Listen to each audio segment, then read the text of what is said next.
2 വർഷങ്ങൾക്ക് മുമ്പ് ഒരു വാടക വീട് അന്വേഷിച്ച് നടക്കുന്നതിനിടയിലാണ് അവിടെ ജംഗ്ഷനിൽ ചായക്കട നടത്തുന്ന അനിയേട്ടൻ ഒരു പഴയ വീട് തുച്ഛമായ വാടകയ്ക്ക് സെറ്റാക്കി തന്നത്. അങ്ങോട്ടേക്ക് താമസം മാറിയിട്ട് അവിടെയെല്ലാം വൃത്തിയാക്കുന്ന തിരക്കിലായിരുന്നു ഞാൻ. അതിനിടയിലാണ് ഒരു പഴഞ്ചൻ പേഴ്സിൽ നിന്നും കുറച്ച് വളച്ചിലുകൾ താഴെ വീണ് ചിതറിയത് ഞാൻ ശ്രദ്ധിച്ചത്. തെല്ലൊരു കൗതുകത്തോടെ ഞാൻ ആ പേഴ്സ് എടുത്ത് തുറന്നു നോക്കിയപ്പോൾ അതിനുള്ളിൽ മടക്കി വെച്ച ഒരു കടലാസ് കഷ്ണം. പതിയെ ഞാനത് തുറന്നു നോക്കിയപ്പോൾ അത് ഒരു കത്താണെന്ന് മനസ്സിലായി.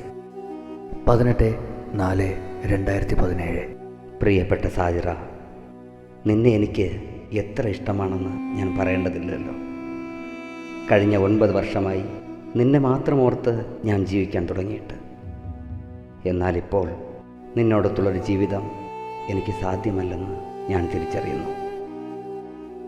ഇനി ഒരു നിമിഷം പോലും നീയില്ലാതെ എനിക്ക് ജീവിക്കാനാവാത്ത പോലെ. നീയില്ലാത്ത എന്നെ എനിക്കെന്തിനു വേണം? നിൻ്റെ ഓർമ്മകൾ ഓരോ നിമിഷവും എന്നെ വല്ലാതെ വേദനിപ്പിക്കുന്നു. കാത്തിരിക്കാൻ ഇനി ഞാനില്ല എന്ന് നീ അറിയുക. എന്ന് മുരളി. എനിക്ക് വല്ലാതെ നെഞ്ചെടുപ്പ് കൂടി.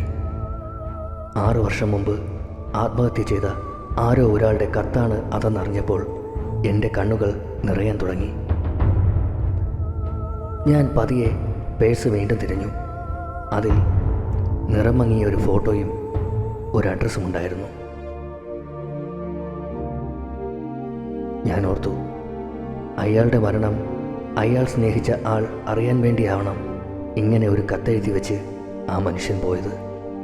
എന്തുകൊണ്ടാണെന്നറിയില്ല, എനിക്കത് അയാളെ അറിയിക്കണമെന്ന് തോന്നി. ആ വിലാസം തേടി ഞാൻ എത്തിപ്പെട്ടത് വഴിമുക്കിനടുത്തുള്ള ഒരു മുസ്ലിം വീട്ടിലാണ്.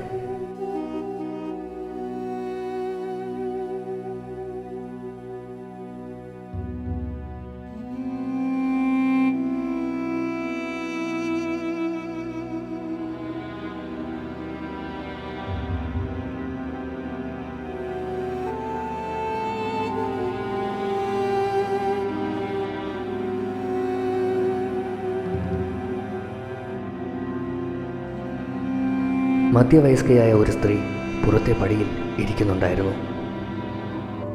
എന്നെ കണ്ടതും അവർ തലയുയർത്തി നോക്കി.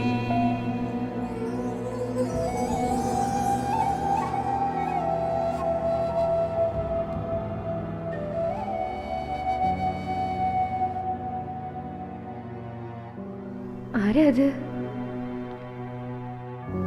മുരളിയാണോ?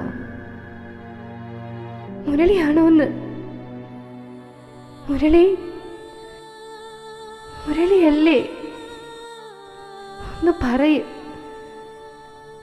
എൻ്റെ മുരളിയല്ലേ അത്? മുരളി ഇങ്ങടുത്തേക്ക് വാ.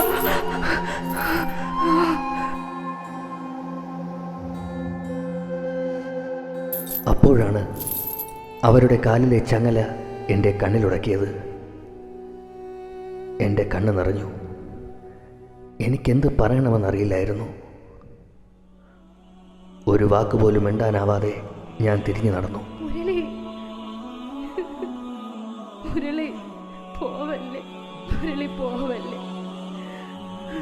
അതെ, അവരുടെ മനസ്സിലെ മുരളിയെ അവർക്ക് നഷ്ടപ്പെട്ടിരിക്കുന്നു. പക്ഷേ അയാൾ വരുമെന്ന് അവരിപ്പോഴും ആഗ്രഹിക്കുന്നുണ്ട്. മതത്തിൻ്റെ വേലിക്കെട്ടിൽ നഷ്ടമായ ആ പ്രണയത്തിന്, അവരുടെ കാത്തിരിപ്പിന് ഇനിയും പെയ്തൊഴിയാത്ത മഴയേക്കാൾ ശക്തിയുണ്ടെന്ന് എനിക്ക് മനസ്സിലായി.